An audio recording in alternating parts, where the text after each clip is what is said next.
Today we're traveling back in time Ooh, fun. to 18th century England. We're going to explore the concept of privacy. Privacy, huh? But, and here's the twist, we're not talking about like the modern right to privacy that we think of today. Okay, I'm intrigued. So, get this. We're going to uncover how people in the 18th century, how they kind of guarded themselves Oh, interesting. in a time when communal life was like the ideal. Like Yeah. everyone was all up in each other's business, so to speak. Our guide for this historical adventure, the main source we're looking at, is this really fascinating book called Privacy, Concealing the 18th Century Self. Catchy title. It is, right. And to add to the mix, we're also going to be peeking into some pretty surprising sources. Oh, like what? Well, we've got architectural plans, Oh, wow. etiquette manuals so we can see how people were supposed to behave. Makes sense. We've even got some personal letters and, wait for it, scandalous autobiographies. Now you're talking. Those are always a good time. They are. I mean, who doesn't love a little bit of scandal? Right. It's human nature. Totally. But what's really cool is that, when we think of the 18th century, we often picture this really formal, etiquette-obsessed era, right? Yeah, all those powdered wigs and fancy dresses. Exactly. But here's the thing. That obsession with, outward appearances actually coexisted with this really deep concern for privacy. A paradox. It's a total paradox. But And that's what we're going to try to unravel today. I'm ready. Okay, so let's unpack this whole paradox. Sounds good. You mentioned architecture earlier. I did. And one thing that really blew my mind was Yeah. how the physical layout of homes actually changed over time. It was like the houses themselves were reflecting this growing desire for privacy. It's true. Think about it. Imagine you're living in a house where the Great Hall Oh, yeah, I've seen those in movies. was the main gathering place. So that means everyone, right? Family, servants, guests, they're all just mingling together constantly. You'd never get a moment of peace. Right, but here's where it gets interesting. During the 17th and 18th centuries, things started to change. Homes started to incorporate back stairs. Oh, like secret passageways for the servants. Exactly. And they began to have separate rooms for specific activities like dining rooms and studies and all of that. So basically, people were starting to carve out those little pockets of privacy within their own homes. That's exactly it. It's a far cry from the constant exposure they had before in those big open great halls. I can't even imagine the pressure of living in a house where every word and movement is on display. It kind of makes the role of etiquette even more intriguing, Tell me more. Because you'd think in a society that was so obsessed with outward performance and appearances, Yeah. etiquette would just be about showing off and impressing people. Makes sense. But it seems like etiquette was also a tool for privacy. Now that's a fascinating thought. Right. It's like, how can something that's so public also be about keeping things hidden? Okay, I think I see where you're going with this. So imagine etiquette, right? Mastering all those rules and behaviors. It's almost like learning to wear a mask. Ooh, like a social mask. Exactly. A way to navigate all those social situations without actually revealing what you're truly thinking or feeling. Oh, I get it. Like being able to control your facial expressions, Wow. carefully choose your words, and even deflect those prying questions. With polite but totally meaningless replies. Exactly. So it's like this subtle language of etiquette that actually helps people protect their privacy, Yeah. even when they're surrounded by others. That's a really insightful observation. Thanks. So we've got this subtle language of etiquette happening. Yeah. But let's dive into a real life scenario, see how this plays out. Okay. And one of the best examples we found is Samuel Richardson's Clarissa. Ah, Clarissa. Classic. Right. And there's this line in the book where Clarissa's friend Anna talks about wanting to slide through life unnoticed. Slide through life unnoticed. That's such a powerful image. It is, right? It just captures this longing for privacy so perfectly. And yet Clarissa's relationship with privacy, it's so much more complex than just, wanting to be left alone. How so? Well, she definitely uses it to, defend her virtue against Lovelace's advances. But there's also this element of really deliberately crafting her public image, especially through her writing. Oh, you mean how she meticulously composes all those letters, knowing that they'll be read after her death? Exactly. It's almost like this desire to control her narrative even after she's gone. It's like privacy becomes about agency in a way. Exactly. It's about shaping how you're perceived, even when you're not around to do it yourself. It makes you wonder, doesn't it? What does it really mean to be unnoticed when you're so carefully controlling the image you leave behind. It's definitely a paradox. And you know what it makes me think about? Like social media profiles today. Are we ever really unnoticed online? That's such a good point. Are we always shaping how others see us, even when we think we're just being casual? It's something to think about for sure. And, Clarissa's story, it actually reflects a much broader trend in 18th century England, the rise of the novel. Oh, right. Novels became super popular back then. They did. And for a lot of people, especially women, novels offered this whole new kind of private experience. It was a way to escape the pressures and demands of social life, a chance to just dive into a world of imagination and individual reflection. Like having your own little private world right in your hands. Exactly. It reminds me of that beautiful line by Emily Dickinson, "There is no frigate like a book to take us lands away." I love that line. It perfectly captures that feeling of escape, of being transported somewhere else through reading. And I think a lot of us today still crave that feeling, don't we? That private time to just get lost in a book and think and reflect. I know I do. But of course, back then, not everyone saw this newfound privacy as a good thing. Oh no, really? Tell me more. Well, some people, like this guy named James Fordyce, they saw novel reading, especially for women, is actually kind of dangerous. Dangerous. He worried that without, proper social oversight, people might stumble upon all sorts of, immoral or subversive ideas while they were reading. And this could lead them astray. Oh wow, so it was like a fear of independent thought. Exactly. It's like they were recognizing that the mind is this private space, something that's difficult to police or control. And that was a scary thought for some people. That's fascinating. It's like this growing awareness of the power of individual thought. Hmm. And speaking of powerful feelings, this tension between individual expression and social expectations, it played out in some pretty interesting ways back then, especially when it came to something called sensibility. Sensibility. It was all the rage in the 18th century. Right. Now, this might sound a little complicated, but essentially sensibility was this cultural obsession with intense emotions and feeling. It was all about being super sensitive and responsive to the world around you. Exactly. And while it might seem like sensibility was all about, genuine feeling, it often involved a very performative aspect. Performative, so it wasn't always real. Well, not always. People would engage in these really elaborate displays of tears, fainting, and these dramatic outbursts.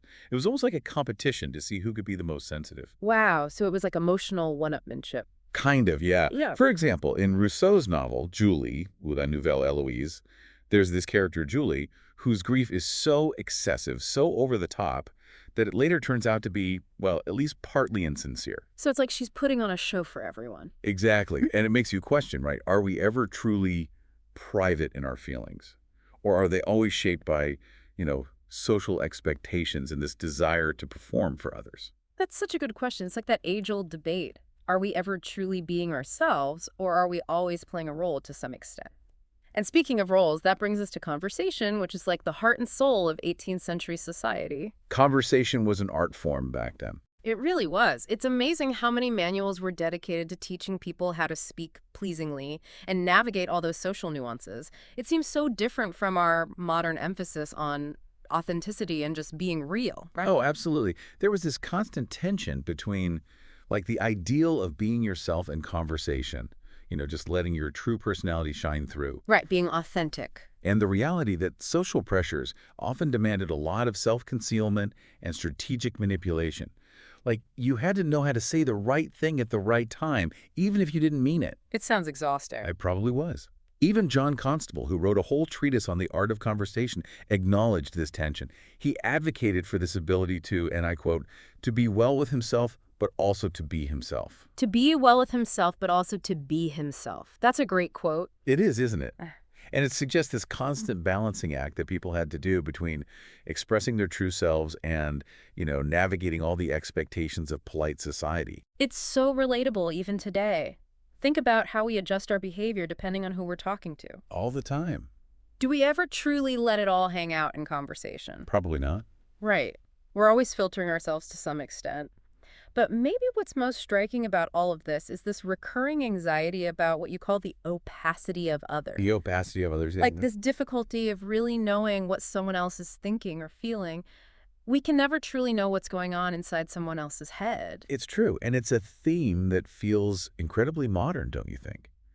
And this anxiety, it was especially potent in the 18th century, a time marked by this rise of skepticism, and this growing distrust of appearances. People were starting to question everything, including each other's motives. Makes sense. Think about the prevalence of masks and disguises in literature from that time. Yeah, and all those secret identities and hidden agendas. Exactly. It reflects this deep uncertainty about human nature and people's motivations. Like, can we ever really trust what we see on the surface? It's a question we still grapple with today. And just when you think we've exhausted all the ways privacy played out in 18th century England, we stumble upon the world of scandalous autobiographies. Now we're talking. Right. It's like being handed this keyhole to peek into the most private corners of people's lives. I love it. But of course, it raises all these questions about authenticity and control. Like how much of what we're reading is true and how much of it is being, carefully constructed for a specific purpose. That's the million-dollar question. Take James Boswell's London Journal, for example. Oh, Boswell. He is a wild one, wasn't he? He was. Yeah. And on the surface, his journal seems like he's bearing it all. Showing all the tea. Right, revealing his most intimate experiences and desires. But even as he's doing that, you can see that he's carefully shaping his self-presentation. Oh, so it's not as spontaneous as it seems? Not at all. He's using all sorts of narrative techniques to protect his privacy, even while revealing these seemingly scandalous details. Okay, give me an example. How does he pull that off? One of the most striking examples is how he describes his seduction of Louisa. Ooh la la. He doesn't shy away from describing the physical act, but his language is so carefully crafted, so romanticized, that it almost makes it sound, well, less sexual. So he's downplaying the scandalous part? Exactly. Yeah. He focuses more on his feelings, his anxieties, his internal experience. It's like he's fictionalizing his own life story, even as he's recounting it. It's like he's writing a novel about his own life. Precisely.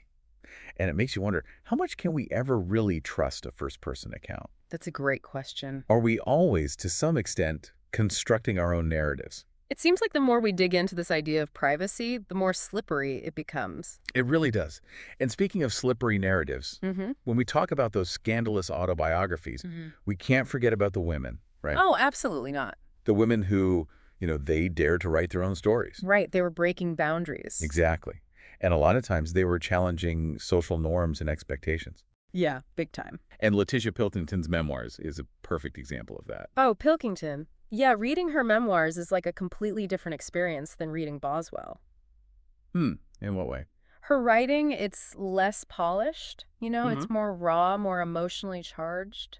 Yeah, I can see that. She doesn't hold back, especially when she's describing the hardships that women faced back then. It's true. Her accounts of, domestic violence and sexual assault. Yeah, and just the constant struggle for economic survival. That's heartbreaking. They are, but at the same time, there's also this fierce sense of agency in her writing. That's a good point. She's not just a victim, Wow. She's angry and defiant, and she's determined to expose the hypocrisy of a system that, often silenced and marginalized women. She's taking back her power. Exactly. And it's fascinating how she uses her autobiography as this form of revenge. Oh, interesting. She reveals the private transgressions of the people who wronged her, Ooh, juicy. It is. She even writes this line. She says, "When I not only acquaint them with my actions, but reveal to them even the inmost recesses of my soul as freely as to heaven." Wow, that's powerful stuff. It is, right?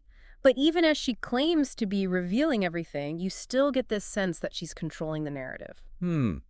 So it's still a performance, in a way. Exactly. It's like Yeah. she's crafting her self-presentation. To make people understand, to garner sympathy for her situation. Exactly. And to expose the injustice, It's brilliant, really. It is. But it also makes you wonder how much of it is unfiltered truth. Right, how much is strategic storytelling? Exactly. But Pilkington's story really highlights the complex relationship between, privacy, gender, and social power. That's a really important point. She was forced to violate her own privacy in a way, To have her voice heard. Yeah, to expose her most painful experiences, just to reclaim some sense of agency and control in a world that repeatedly denied her those things. It's a stark reminder that privacy isn't just a personal preference. It's deeply tied to social structures and power dynamics. Absolutely. It makes you think, doesn't it? About, who has the privilege of privacy and who's forced to expose themselves. Those are questions that still resonate today, big time. They do. Okay, now let's shift gears a little bit Okay, right. to one of the most controversial sources we dug up for this deep dive. Ooh, I love some I controversy. know, right? This is going to be fun. So we found Fanny Hill, Memoirs of a Woman of Pleasure. Oh my, Fanny Hill. That one caused quite a stir back in the day, and it still kind of does, to be honest. It does. What can this book tell us about 18th century attitudes towards privacy and sexuality? Well, what's really striking about Fanny Hill is how it manages to combine really explicit sexual content Yeah. with this almost like idealized vision of privacy. It's Yeah. almost like it's suggesting that you can have these intimate, physical experiences while still maintaining a sense of psychological privacy. So, like, your body can be involved, but your mind is still your own. Exactly. And Fanny, the narrator, she describes her experiences in detail, but she also keeps this level of emotional detachment. It's almost like a scientist observing a specimen. That's interesting. It's a completely different approach from what we saw with Boswell or Pilkington, Very where different. the emotional stakes are so much higher. Right. It's raw and personal. Hmm. With Fanny Hill, it's like the book is saying, hey, we can talk about sex openly and freely without violating anyone's privacy, because true privacy, it resides in your thoughts and feelings. So, like, your inner world is what matters most. Precisely. And in a way, it feels very modern, doesn't it? It does. Like, it's ahead of its time. It reflects this growing awareness in the 18th century that the individual's inner life, those thoughts and feelings, they make up this distinct and potentially private realm. It's like they're starting to recognize the importance of mental and emotional privacy, not just physical privacy. Exactly. But it's important to remember that, Fanny Hill is ultimately a work of fantasy. It doesn't necessarily represent the real-life experiences of most people, especially women, in 18th century England. Right. It's a fictionalized version of reality, but it's still a valuable source because it shows us how some people were thinking about these issues. Absolutely. It gives us a glimpse into those evolving ideas about privacy and sexuality. A glimpse. That's a good word for it. And speaking of glimpses, one thing that really struck me while we were researching all of this is how anxieties about privacy popped up even in the most, like, seemingly ordinary sources. Oh, really? Like what? Like, we found them in etiquette manuals and Interesting. novels about manners. It's like this underlying tension between connection and privacy was always simmering beneath the surface of polite society. It really speaks to this fundamental human need for connection, right? Like, we want to be part of a community. Yeah, we're social creatures. But at the same time, we also crave those boundaries, those personal spaces where we can just be ourselves. It's like we want the best of both worlds. Exactly. And even in a society that really valued, like, social harmony and conformity, there was this understanding that individuals needed a certain degree of privacy to protect their inner selves. To protect their thoughts and feelings. Precisely. Makes you wonder if they ever really found that balance. Right. Between those social demands and that longing for privacy, was it even possible? Or was it always this kind of tug of war? That's a great question. And I think the answer probably lies somewhere in those gray areas. There were moments of genuine connection and shared intimacy, I'm sure. Yeah. But there were also times of profound isolation and feeling completely misunderstood. Probably like any other era, right? Exactly. We're all just trying to figure things out, navigate those social complexities, and find our place in the world. And maybe that's what makes the 18th century so fascinating to explore. It's like we're looking in a mirror, seeing those same anxieties and desires reflected back at us. I totally agree. We're still grappling with those same questions about privacy, connection, and what it means to be ourselves, both in public and in private. And this tension between connection and privacy, it's not just some abstract philosophical idea, right? Right. We see it playing out in our everyday interactions, like in conversations. All the time. There's this great line from Goldsmith's The Vicar of Wakefield, where one of the characters says, "Let every man speak to be understood."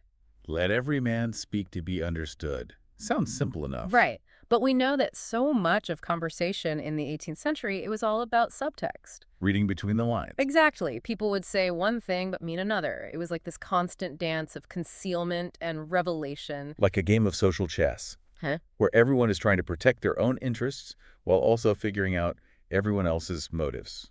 And this game, it wasn't just limited to conversations, right?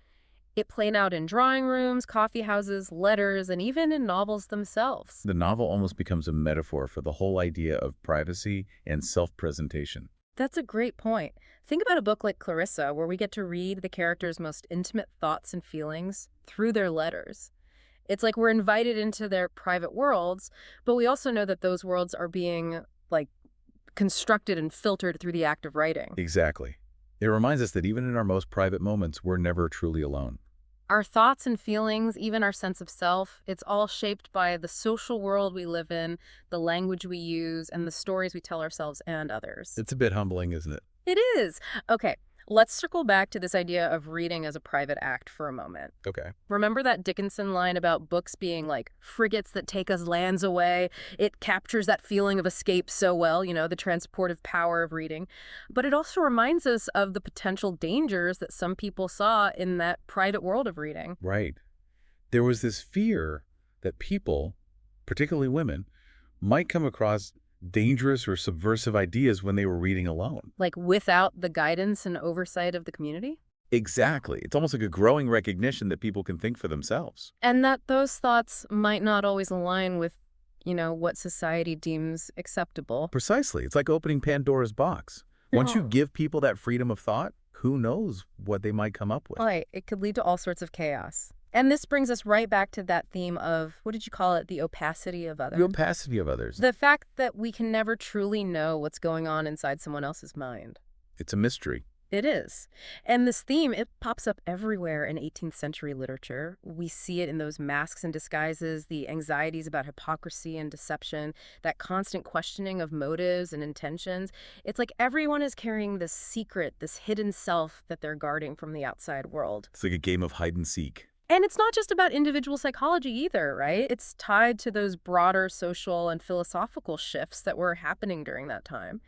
Oh, absolutely. Like the rise of skepticism, the decline of traditional religious beliefs, the emphasis on reason and empirical observation. Yeah, it was a time of big change and upheaval. It was.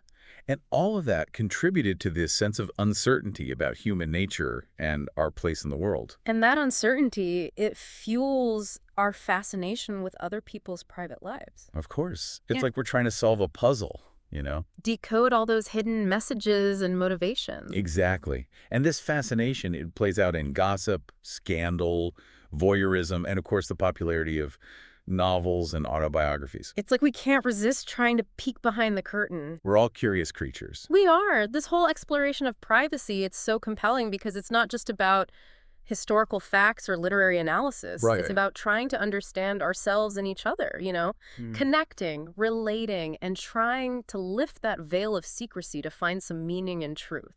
And sometimes, those revealing truths, they're not found in those grand pronouncements or public statements. Yeah, where do you find them? They're found in the quiet, seemingly insignificant details of everyday life. Oh, interesting. Tell me more about that. Like what people write in their diaries, how they decorate their homes, even the things they choose to surround themselves with. All that can be just as revealing as their most, eloquent speeches or carefully crafted public images. That's so true. It's like those little details can tell us so much about a person. And this brings us to a whole other category of sources that give us a glimpse into the private lives of 18th century England. What's that? Diaries. Diaries. The ultimate window into the soul. Right. From those detailed daily accounts to those really emotionally charged confessions, these private records offer this unique and often surprisingly intimate perspective on a world that might initially seem anything but private. Diaries are fascinating because they often reveal a different kind of truth than more public forms of writing. How so? Well, they capture those messy, contradictory, fleeting thoughts and feelings that people might not want to or even be able to express in, letters or books that are intended for a wider audience. It's like having access to the unedited version of someone's life story. Right? Exactly. Warts and all. Some diaries are full of, juicy gossip and scandals, Oh, for sure. while others focus on those mundane aspects of daily life, like meals or clothing or social visits. But even those seemingly trivial details, they can be incredibly revealing. They can. They can tell us about people's values, their social networks, their economic circumstances, their hopes and fears. Absolutely. And sometimes those most profound insights, they come from the most unexpected places. Take, for example, James Woodford's diary. Okay, James Woodford, what's his story? On the surface, his diary is this meticulously kept record of a very quiet life in a rural village. Dinners with friends, Visits from family, the occasional trip to town, that kind of thing. Sounds pretty uneventful. It does. But when you really read between the lines, you start to pick up on these hints of loneliness and frustration, Really? and this longing for connection that he rarely expresses directly. It's like you have to piece together this hidden story from those little fragments and implications. Exactly. It makes you realize that even those seemingly ordinary lives, they're full of complexity and nuance and all those unspoken emotions. It's not just about individual psychology either, is it? It's about understanding the social and cultural forces that shaped people's lives and their experience of privacy. Absolutely. For example, Woodford's diary gives us this really fascinating look into the dynamics of a small community, where everyone knows everyone else's business. And in a world like that, privacy is both scarce and highly valued. Oh, I bet. Because even the smallest perceived slight could lead to all sorts of drama. Exactly. Hurt feelings, social rifts, the whole 9 yards. It all comes back to that tension between our desire for connection and the need for boundaries, doesn't it? It's like this universal human experience. It really is. And this deep dive into 18th century England has shown us that this whole idea of privacy, it's much more than just a modern concept. It's a concept that's always evolving, always intertwined with our social values and anxieties and our deepest desires for connection and self-expression. It's like a thread that runs through all of human history. Exactly. It really is. And sometimes those connections, those like glimpses into the past, they come through the most unexpected sources. We've talked about architecture, etiquette, novels, those scandalous autobiographies. So juicy. I know, right? But now let's turn to a form of writing that often gets overlooked when we talk about privacy. Okay, I'm curious. What is it? Diaries. Diaries. When I think of diaries, I always picture like teenagers scribbling about their crushes and dreams. Totally. But in the 18th century, diaries, they were more than just teenage angst. Oh, way more. They were this incredibly intimate window into like the lives of everyday people, capturing those raw, unfiltered moments that we don't always get to see in, more public forms of writing. Right, like those letters and autobiographies we were talking about. Diaries, they give us that access to the messy, contradictory, often like fleeting thoughts and feelings that people might not always be comfortable sharing in those more public settings. Yeah, it's like those private thoughts that we all have but don't always say out loud. Exactly. So it's like stepping into a time machine and reading someone's unedited thoughts. Ooh, I like that. Right. We get to see their joys and frustrations and like all those little details of daily life that make them feel so real. Some diaries might be filled with like juicy gossip or shocking revelations. Oh, absolutely. But others focus on like the mundane things, what they ate, who they visited, what they wore. Yeah, but even those seemingly trivial details can be super revealing. They can. They give us these insights into people's values and social networks and like their economic situation, their hopes, their fears. There's like a puzzle piecing together their lives from these little fragments. Exactly. And sometimes those profound insights come from the most unexpected places. Like, take, for instance, James Woodford's diary. Ah, Woodford, a classic example. Okay, so tell me about this diary. What makes it so special? Well, on the surface, his diary seems pretty ordinary. Like he was really meticulous in recording his daily life in this rural village. Okay. Dinners with friends, family visits, occasional trips to town, just those everyday things. No, it's kind of uneventful. It does. But when you dig deeper, you start to notice these subtle hints of loneliness and frustration. Oh, really? And this longing for connection that he rarely expresses directly. So you have to read between the lines to like uncover his hidden story. Exactly. And it reminds us that even those seemingly simple lives can be filled with complex emotions. It's like we're all more than meets the eye, right? We are. And it's not just about understanding one man's inner life, right? Woodford's diary also gives us this fascinating glimpse into those social dynamics of a really tight-knit community, where everyone knows everyone else's business. Yeah, like a small town vibe. Exactly. And in that kind of environment, privacy is both scarce. Because everyone's in each other's business. Right. And highly valued. Because you don't want everyone knowing everything about you. Exactly. And even the slightest perceived offense could lead to hurt feelings, social rifts, the whole 9 yards. It's like walking on eggshells. So it always comes back to that tension, doesn't it? What's the tension? The tension between our desire for connection and our need for boundaries. It's that age-old dilemma. And it's something that seems to be a universal human experience. It doesn't really matter if we're talking about 18th century England or the 21st century. We're all trying to navigate these like complex social situations and figure out how to find our place while also protecting our individuality. It's like finding that sweet spot between being part of the group and being true to yourself. Exactly. Yeah. And I think one of the most valuable takeaways from exploring privacy in 18th century England is that it shows us that privacy is not just a modern concept. It's something that has always been important to people. Right. It's like this fundamental human need, that desire to have a space that's just our own, where we can be ourselves without judgment or scrutiny. Exactly. And what we've seen through all these different sources, the architecture, the etiquette, the novels, the diaries, even those scandalous autobiographies, is that privacy is a concept that's full of paradoxes. We crave it and protect it, but we also manipulate it and sometimes even exploit it.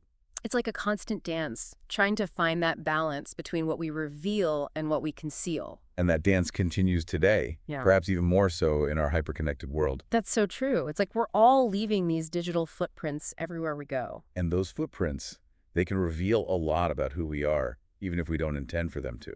So I guess the big question is, how do we navigate this world of oversharing and constant surveillance while also protecting our privacy and our sense of self? That's the million-dollar question, isn't it? And it's one that we'll probably be grappling with for a long time to come. It seems like the more things change, the more they stay the same. We're still trying to figure out how to be both connected and private in a world that's constantly blurring the lines between the two. It's a challenge, for sure, but it's also an opportunity to really think about what privacy means to us, both as individuals and as a society. And on that note, we'll wrap up this deep dive into the privacies of 18th century England. We hope you've enjoyed the journey. It's been a fascinating exploration for us, too.